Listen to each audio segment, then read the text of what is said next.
The most dangerous man in Seoul just discovered his hidden son, but before Maria could even catch her breath, his rival already knows. Someone tried to breach the building. The alarms are wailing. And now, caught between two mafia bosses who want to use her child as a weapon, Maria must make an impossible choice. Trust the man she's been running from for 3 years, or watch everything burn. The alarms cut through the penthouse like screaming metal. Maria ran. Down the hallway, legs pumping, heart a fist beating against her ribs. The guest room door was still closed, still locked. Thank God, thank God, thank... She burst through and Leo was sitting up in bed, eyes wide and terrified, hands pressed over his ears. Mama, I'm here, baby, I'm here. She scooped him up, his small body trembling against hers. Her mind was racing, calculating exits, escape routes, ways to get him out before. The alarms stopped. The silence was worse. Maria pressed herself against the wall, Leo's face buried in her neck, his hot tears soaking through her shirt. Every muscle in her body screamed run. But where? This was the top floor. 40 stories up. Glass walls and one elevator, and Min Jae had told her to stay, to lock the door, to trust him. Trust, the word tasted like poison. Footsteps in the hallway. Fast. Multiple sets.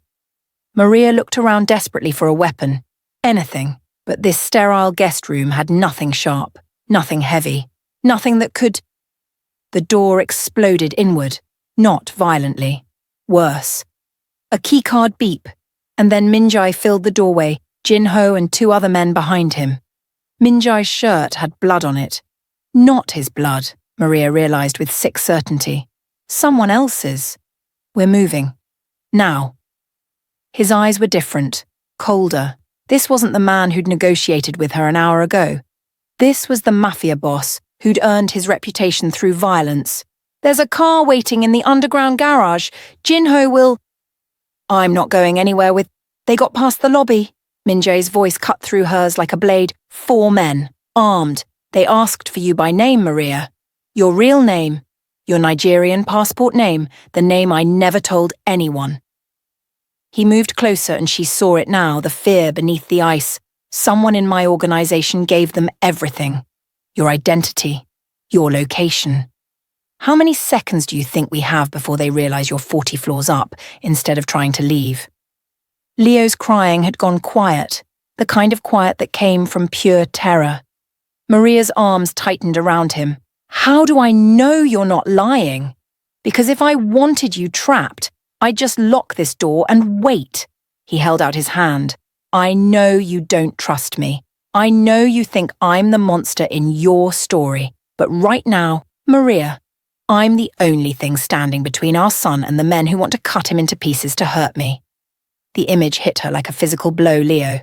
Her baby. Cut into... She took his hand. They moved fast. Down a service corridor Maria hadn't known existed, through a door that required both a keycard and a fingerprint, into a freight elevator that smelled like cleaning chemicals, and fear Min Jae kept himself between them and the door, one hand inside his jacket where Maria knew he kept his gun. The 4 men in the lobby, she said quietly, not wanting Leo to hear. What happened to them? They're not a problem anymore. Dead. He meant dead. 4 men dead in the last 10 minutes, and his voice was calm, factual, like he was discussing the weather. Maria felt nausea rise in her throat, but pushed it down. Later. She could fall apart later. Right now she needed to keep Leo safe. The elevator opened into the parking garage. The black sedan was running, back door open. Jin Ho moved first, checking sightlines, hand on his weapon. Then Min Jae gestured them forward. Maria ran with Leo in her arms. Her son's weight, nothing compared to the weight of this choice. She was getting in a car with a man who'd just killed 4 people. She was trusting him with their child's life. She was... The gunshot cracked through the concrete space like thunder. Jinho went down. Everything became noise and chaos, and Min-jae's body slamming into hers, driving her behind the sedan as bullets tore through the air where she'd been standing. Leo was screaming now, high and shrill, and Maria covered him with her body while Min-jae returned fire, the sound deafening in the enclosed space. "Stay down." He emptied his magazine toward the stairwell entrance. "Don't move! Don't—" Another shot. Closer. The sedan's window exploded into diamonds of safety glass. Maria felt something hot spray across her face and realized it was blood. Not hers. One of Min-jae's men had been standing there a second ago, and now he was just gone, just red mist and the sound of a body hitting concrete. Min-jae was moving, reloading with practiced efficiency, his face empty of everything except calculation. "The driver's alive. When I say move, you run for that car. You don't stop. You don't look back. You get Leo in that car and you go. What about you? I'll be right behind you." His eyes met hers and she saw the lie in them. He wasn't coming. He was going to stay here and draw fire and die to give them a chance to escape. "No," the word came out strangled. "No, Min-jae, you can't. I just found him, Maria." His voice broke. "I just found my son. I'm not letting him die before I even get to know him." He checked his ammunition. "On 3. 1. I won't leave you. 2. Min-jae, please. 3. She hated herself for it, but ran, Leo clutching her neck, his screams lost in the sound of gunfire behind them. The driver had the door open and Maria threw herself inside. Leo's body crushed against hers. And then the driver was moving, tires shrieking, and through the rear window she could see Min-jae. He was standing in the open now, drawing fire away from their escape route, his weapon trained on the stairwell where shapes were emerging, moving, trying to flank him. She saw him take a hit, saw him stagger but stay upright, saw him kill one man, then another, buying them seconds with his blood. No, no, no. Maria was clawing at the door handle, but it was locked, child-locked. And they were already at the exit ramp, and Min-jae was still standing but barely, and an explosion of sound and fire. The stairwell erupted in flames, the blast wave rocking even their speeding car. Maria's scream died in her throat as smoke filled the garage, obscuring everything she couldn't see him. Couldn't see if he was alive or dead or burning or... "He's okay." The driver's voice was steady despite the chaos. "Boss set charges in that stairwell 2 years ago contingency plan. He's okay." "How do you know?" "Because he always has a plan." The driver's eyes met hers in the rearview mirror. "And because he'd crawl through hell before he let anything happen to you." They drove Maria didn't know where. Just held Leo and tried to stop shaking while her son cried himself into exhausted silence against her chest. The driver made call after call in rapid Korean. His voice low and urgent. Maria caught fragments. "Boss is secure. Location compromised. Activate Protocol 7. Protocol 7. Like this was something they'd prepared for, like attacks and explosions and dead men in parking garages were just another Tuesday. What had she brought her son into? They pulled up to a building Maria didn't recognize, smaller than the penthouse. Older. The driver hustled them inside and up 3 flights of stairs to an apartment that smelled like jasmine and old wood. A woman was waiting. Late 50s, kind face, the same woman from this morning, Mrs. Park. "Oh, you poor dears." She reached for Leo and he went to her, too exhausted to resist. "Come, little one, let's get you cleaned up." Maria wanted to protest, but her legs gave out instead. She hit the couch hard, her body finally admitting what her mind couldn't process. They'd almost died. Leo had almost died. Men had been killed in front of her son, and she could still smell the blood and gunpowder and... The door opened. Min-jae walked in and Maria's breath stopped. He was alive, limping, bleeding from his shoulder and a cut above his eye, his shirt destroyed and his face grey with pain. But alive. Their eyes met across the room and something passed between them, something too big and too complicated to name. "You're okay." She didn't remember standing, didn't remember crossing the room, just found herself in front of him, hands reaching for his face like they had their own memory. "You're bleeding." "I've had worse." His hand came up to cover hers, his fingers were shaking. "Leo?" "Safe. Mrs. Park has him." Her voice broke. "You almost died. You almost died, and I—" "But I didn't." He pulled her closer, his forehead dropping to rest against hers. "We're okay. You're both okay. That's all that matters." 4 men dead in your lobby. 2 in the garage. An explosion. Min-jae, this is insane. This is my world. He pulled back, his eyes dark with something that looked like guilt. This is what I tried to protect you from, what you were right to run from. "Then let us go." The words fell out before she could stop them. "Let us disappear again. We'll go somewhere you can't find us, somewhere no one can find us." "It's too late for that." He moved to the window, looking out at the Seoul night. "Ji-woo knows about Leo now. My other rivals will know by morning, and once they know—" He turned back to her. "There's nowhere on earth you could hide that they wouldn't find you, nowhere you could run that they wouldn't follow. The only safety now is standing directly beside me, with all my power and all my resources between you and them. So we're prisoners.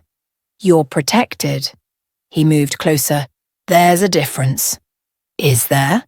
She looked at him, this man covered in blood and violence. "Because from where I'm standing, it looks the same. Would a prisoner get to choose?" He gestured to the apartment. "This is a safe house. 1 of 12 I maintain across Seoul. You can stay here with Mrs. Park, or you can come to my actual home. Not the penthouse. That's compromised now, my private residence. The one no one knows about, except my most trusted people. And if I choose to stay here, then you stay here, with guards, with security, with every protection I can give you." He paused. "But you'll be alone. And Leo will grow up with guards as his only company and his father as a stranger who visits like a ghost." The choice was a trap dressed up as freedom. Stay here in isolation, or go with him and be swallowed by his world completely. Either way, Leo grew up in a cage. "I need to think." "You have until morning." He moved toward the door, then stopped. "Maria." "What?" "Thank you for running when I told you to, for trusting me that much." His voice was soft. "I know it cost you." He left before she could respond, taking his blood and his violence with him. Mrs. Park emerged from the bedroom where she'd settled Leo, her face sympathetic. "He's asleep, poor lamb, exhausted from crying." She moved to make tea, her movements calm and practiced. "You should rest too." "I can't." Maria's hands were still shaking. "Every time I close my eyes, I see—" "I know." Mrs. Park pressed a warm cup into her hands. "I've worked for Mr. Kang for 15 years. I've seen what his world does to people. Then why do you stay? Because underneath the violence there's a man worth saving." She sat down beside Maria. "He doesn't let many people see that man. But you did once, and your son will." "My son." Maria's laugh was broken. "I brought him into hell because I thought I could protect him. What kind of mother does that make me?" "The kind who loves him enough to make impossible choices." Mrs. Park's hand covered hers. "You're not a prisoner here, Maria. You're a mother doing what mothers do. Surviving." That night, Maria didn't sleep. Just watched Leo breathe in the unfamiliar bed, his face peaceful in a way hers would never be again. At some point, she must have dozed because she woke to voices in the living room. Male voices. One of them Min-jae's. She crept to the door and listened. "Confirmed leak is from Yoon's division. He's been feeding Ji-woo information for 3 months." Jin-ho's voice, rough with pain. "He'd survived the parking garage. We found the transaction records, 500,000 won per piece of intel. Where is Yoon now?" Min-jae's voice was ice. "Waiting for your judgment. Bring him to the warehouse, I'll handle it personally." A pause. Then Jin-ho again, quieter. "She needs to know what you are, what you do. You can't hide it from her forever." "I know." Min-jae sounded tired. "But maybe I can hide it long enough for her to remember why she loved me before she remembers why she ran." Maria's breath caught. The door creaked. The conversation stopped. Then Minjai's voice, closer now. "I know you're listening." She opened the door. He was standing in the hallway, freshly bandaged, wearing clean clothes. Behind him, Jinho studied her with his scarred face impassive. "You're going to kill him," she said. Not a question. "This Yoon person, you're going to kill him." "Yes." No lies, no justifications, just the truth, flat and terrible. Maria felt something inside her chest twist into a new shape, something harder than before. "He put my son in danger." "Yes." "He gave our location to people who wanted to hurt Leo." "Yes." Minjai's eyes never left hers. "He did. And for that, he dies. But I need you to understand something, Maria. This is who I am, what I do. And it won't stop just because you're here now. The violence, the blood, the choices that keep you awake at night, they're part of the package. And if you stay, you become part of it too. What if I can't live with that? Then you can't live with me." He moved closer, "But you'll still be protected. You'll still be safe. You'll just be safe from a distance, never knowing if I'm alive or dead, never letting Leo know his father." It was the same choice wrapped in different words, stay close to the monster or run from him, but either way, be bound to him forever. Maria looked at this man who'd killed for her, who'd almost died for her, who'd given her 6 months of happiness and 3 years of nightmares.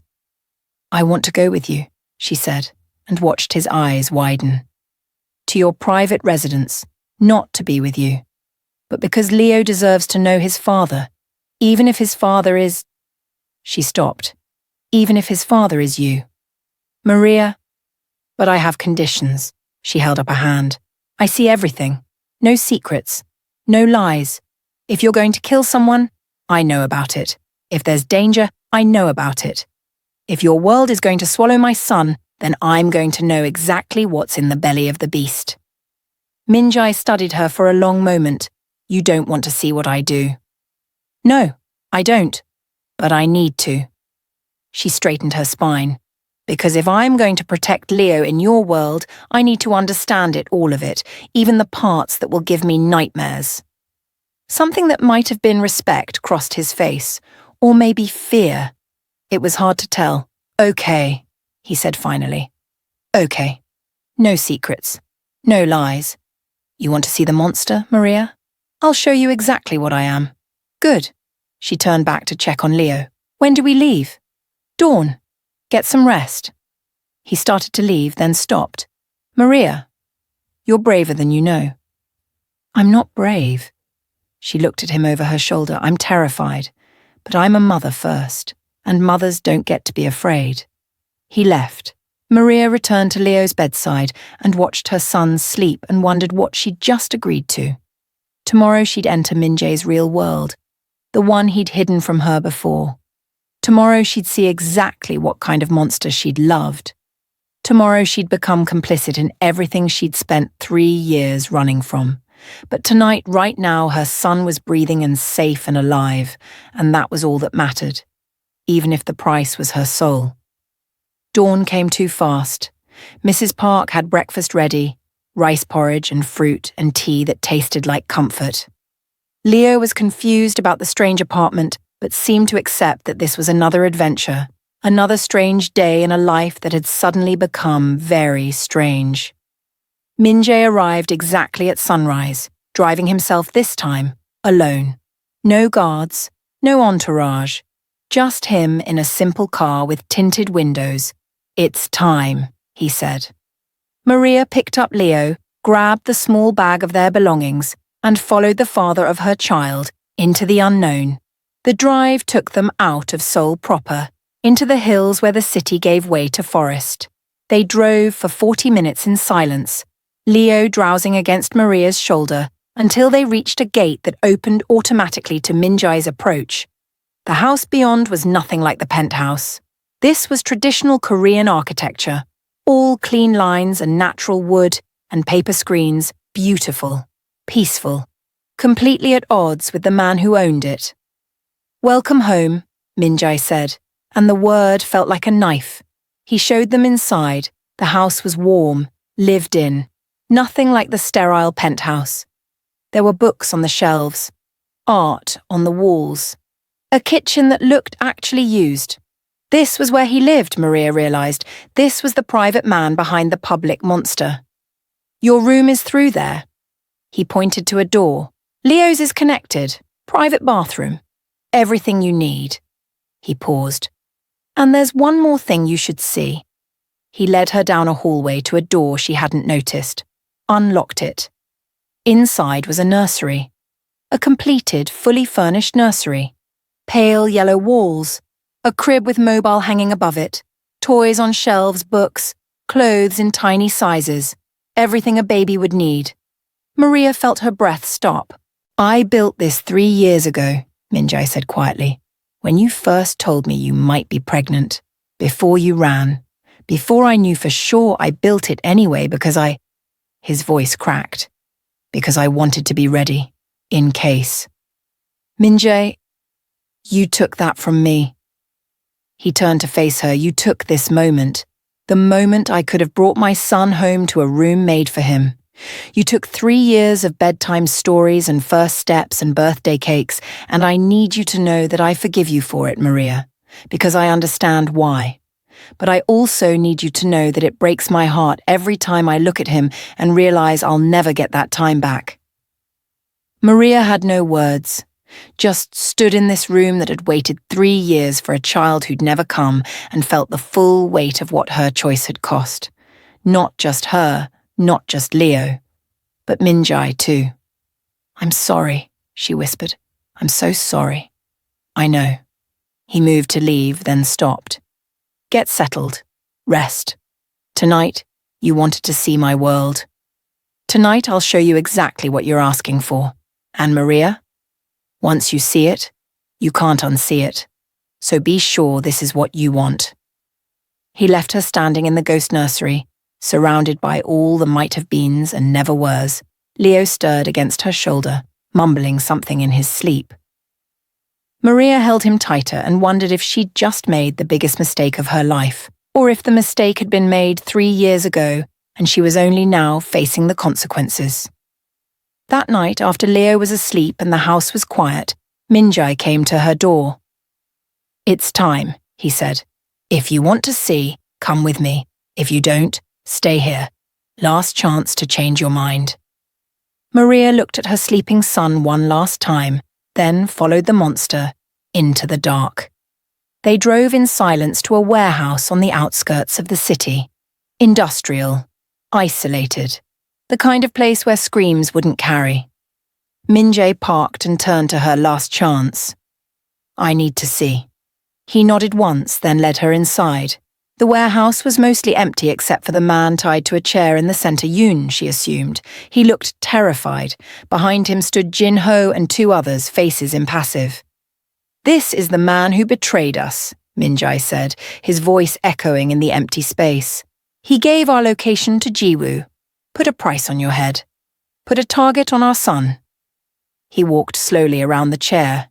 And now he pays the price for that betrayal. Please, Yoon begged. Please, I have a family. So do I. Minjae's voice was flat. You knew that. You knew about Maria, about Leo, and you sold them anyway for money, so don't talk to me about family. Maria watched as Minjae pulled a gun from inside his jacket, watched as he checked the magazine with practiced efficiency, watched as he put the barrel against Yoon's head. And then Minjae looked at her. This is who I am, he said. This is what I do.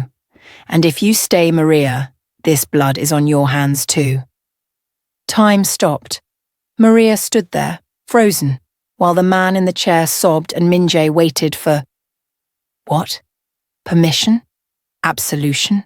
Some sign that she could live with this? She thought about Leo. About the fact that this man had put her baby in danger. About the men in the parking garage who'd tried to kill them. About the world Minjae lived in where violence was currency and mercy was weakness. She thought about her son growing up in this world and what that would cost. And then she nodded. One small nod. That's all it took. Min-jae pulled the trigger. The sound was deafening. The man slumped in the chair. Maria's hands were shaking, but she didn't look away, didn't close her eyes. She'd asked to see, and now she was seeing this was the price. This was the world. This was what it cost to keep her son safe. Min-jae turned to her, blood spatter on his face, and his eyes were empty. "Now you know," he said. "Now you know exactly what you're choosing." Maria looked at the dead man, then back at Min-jae. "Take me home," she said. Her voice didn't shake. "Our son will be waking soon." They drove back in silence. Maria didn't cry, didn't speak, just stared out the window at the Seoul night and wondered who she was becoming, wondered what it said about her that she could watch a man die and feel nothing except relief that it wasn't Leo in that chair. When they reached the house, Min-jae stopped her at the door. "You can still leave," he said. "After what you saw tonight, I'd understand if—" "No." Maria met his eyes. "I made my choice. I chose Leo. I chose safety. And if that means I have to live with blood on my hands, then I live with it." She moved past him. "But don't mistake my choice for approval, Min-jae. I don't approve of what you do. I just understand why you do it." She went inside, checked on Leo, then sat in the dark and tried to remember who she'd been before tonight, before she'd become the kind of person who could watch murder and feel nothing except cold calculation. The kind of person who could become a mafia boss's partner, the kind of person who belonged in this dark, violent world. 3 years ago, she'd run from Min-jae to protect her son from becoming a monster. Tonight, she'd finally realized the truth. It was already too late. The monster wasn't Min-jae. It was her. And outside in the Seoul night, in the shadows and the spaces between legal and lawless, Kim Ji-woo was making plans of his own plans that involved a Nigerian woman and a 3-year-old boy, and the kind of violence that would make tonight look like a mercy. The real war hadn't even started yet, and Maria had just painted a target on all their backs by choosing to stay.